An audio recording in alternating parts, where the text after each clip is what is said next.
Welcome to Save Your Sanity, help for handling hijackals, those difficult, toxic, and often disturbing people in your life. I'm Dr. Rhoberta Shaler, the Relationship Help Doctor, and I'm here for you. You'll get the insights, skills, strategies, and support to stop tolerating verbal and emotional abuse, whether it's happening now or it happened to you in the past, maybe by a parent, partner, ex, relative, or even a coworker. Time to take life back, to recover and to rediscover you, your values, dreams, desires, and realize them in healthy ways in healthy relationships. I'm so glad you're here. Love bombing. It sounds so great. It sounds like something you'd really want to have happen, that you just like to have love bombs exploding all around you and make you feel so celebrated and so excited. And that's the whole purpose. That's why difficult, toxic, and disturbing people engage in love bombing, to just catch you off guard and make you feel so center of attention and so celebrated. And so I want to talk to you about love bombing because it's not as desirable as it sounds. And it's something that you really have to learn to recognize. Now, if you haven't been in a relationship for a while and someone comes along and they say, "Oh, where have you been all my life? This is so wonderful. You're just the person I've been waiting for. Let's get married. I love you already." You may be hungry to hear those words. You know, back in the beginning of the chat room days, I'm talking the late 1990s, what I noticed in there was that people seemed to have a hunger for using terms of endearment. This is long before there was video chatting or anything at all, or dating sites, but it was chat rooms. And people would just go in there and chat, and that's how they'd meet one another. And it really struck me when I checked them out for my clients, and for myself too, at the time I was single. And I thought, wow, this is quite amazing. Like, they hardly know each other. Then they go and they have a little private chat, and they come back into the room and they're calling each other dear and honey and all of this. Such a longing to be in a partnership, to have some identification as being part of a couple. So somebody sees that you are looking for love and they happen to be a hijackal. And they see you as a target for their love bombing. And it's not as great as it sounds, as I said, because there are a lot of people who have done some love bombing. And there are people like, maybe people you've heard of, like David Koresh in Waco, Texas, or Jim Jones in Africa, or even Charlie Manson. These people were love bombers. They would con their followers into doing anything that they said.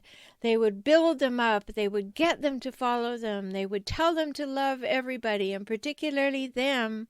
And then there are other people who use love bombing, like pimps and gang leaders, to get you to join them, to be part of what they're doing. And they tell you you're just who they've been looking for, and they want you there. And, you know, it's not all bad. Of course not.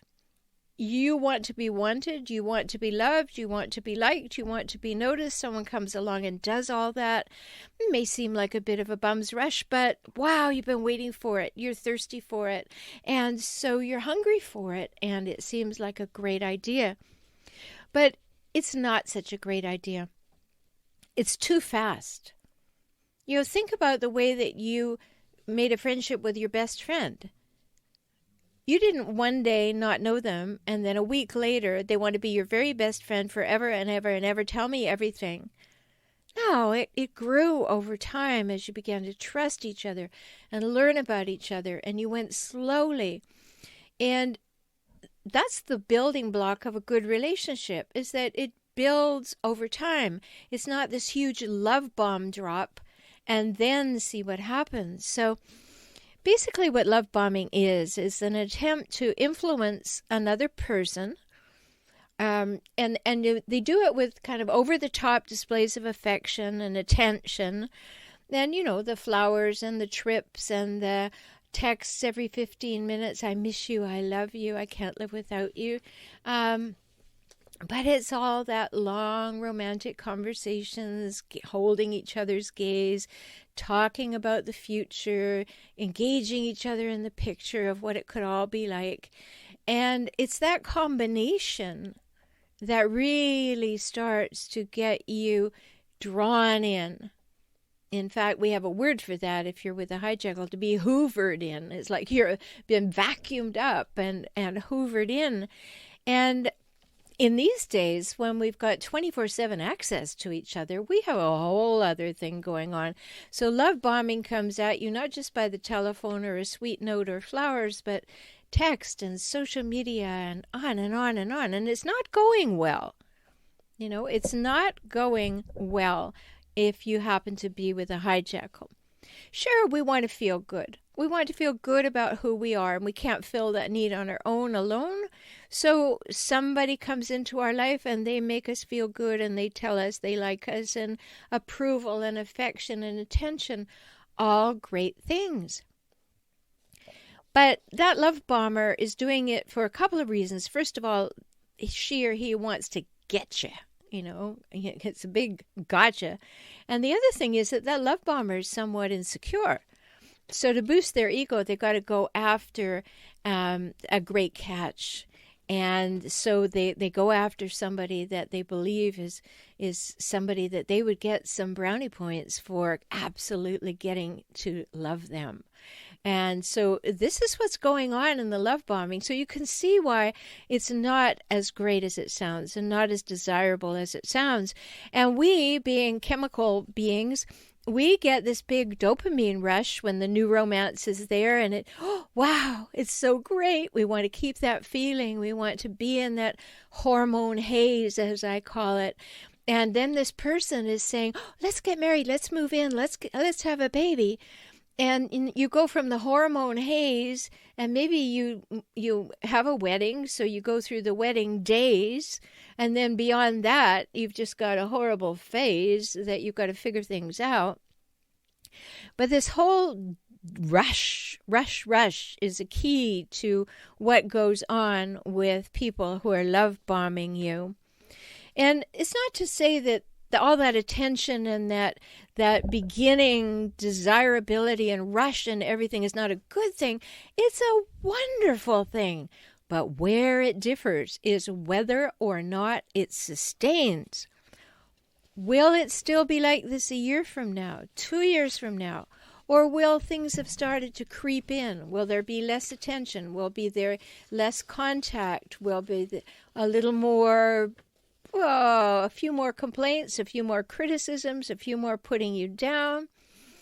And, basically, that's going to happen if you're with a hijackal, because they got you. And when they have you, then they don't need to pretend anymore. They don't need to give you all their attention. They can go back to giving themselves all their attention. And you will see that if there is this abrupt shift in the type of attention, it goes from being affectionate and loving to controlling and anger, and maybe with a few unreasonable demands. That's when I hope that you see those red flags, that you take off your rose-colored glasses and you see those red flags. Now, you may already have been love-bombed. You may already be in a relationship with a hijackal. And when you decide that you don't want to be in that relationship anymore, and you tell the hijackal, watch out, because first of all, they'll get angry. But if they don't have someone waiting in the wings, they are going to love bomb you again to try and hoover you back in. And this reinforcement just keeps happening, like draw closer, drop closer, come closer, stay away. It's a very, very insidious prospect for a relationship, and it goes nowhere good.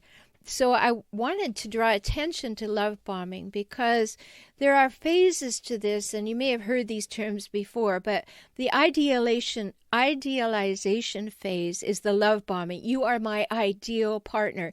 You are the perfect person I've waited my entire life for. They say all the right things to let you know that you are their soulmate. It's almost as though they can read your mind, read your soul, and show up exactly that way. So the love bombing, the idealization phase goes on.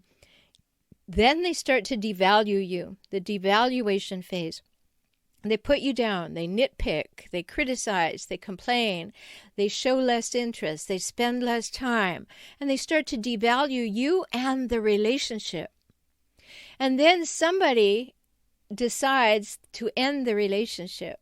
That may be you because you don't like this anymore, or it may be them because they hope that they will then get you to do exactly what you want to do, and that's what we call the discard phase. And so that is a cycle that repeats: idealization, devaluation, discard, and repeat. Not great, and you must be looking out for these things. So if you're hearing things early on in a relationship, or you think back and you remember, oh my, that was a red flag, you know, that, wow, you're so perfect. You deserve the best of everything. I'm going to spend my life giving it to you. And then within 6 months, they can hardly come home for dinner. You've been love bombed. You have been love bombed. And it may be time to go no contact. It may be time to reach out and connect with your friends and family again, because a hijacker will try and keep you away from other people. They want to be the person who defines you. They want to be that person who tells you if you're good enough or not. And just remember, I'll probably talk about love bombing many times, but in this segment, I just want you to really understand what it is. Understand that love bombing, when it is used to get you, but not used as the actual normal phase that you are the exact right person for me, that love bombing to get you, to hoover you in, to suck you in, is abuse. And you really need to remember that. So it's very important that if you have been love bombed, you recognize it. If you haven't been love bombed, that you recognize it so you won't be. And if you are concerned about leaving your relationship, know that you will probably be love bombed again, because the other person can't bear to not win and can't bear to lose you. So a few words about love bombing. You want more about life with hijackals, go to hijackals.com or my main website, forrelationshiphelp.com, and visit us on YouTube, youtube.com/forrelationshiphelp. Talk soon. I'm so glad you spent this time with me today. I hope you heard something that touched your heart and empowered you to move forward. You can have the life and relationships that you most want, and that begins with you, within you, today. I'm always here for you. Life can get better, and you heard that from me, the Relationship Help Doctor. I'm Rhoberta Shaler, and I work with clients throughout the world through video conferencing. We can talk. So learn more at forrelationshiphelp.com, forrelationshiphelp.com, or visit me on YouTube at For Relationship Help. Join me for next week's show.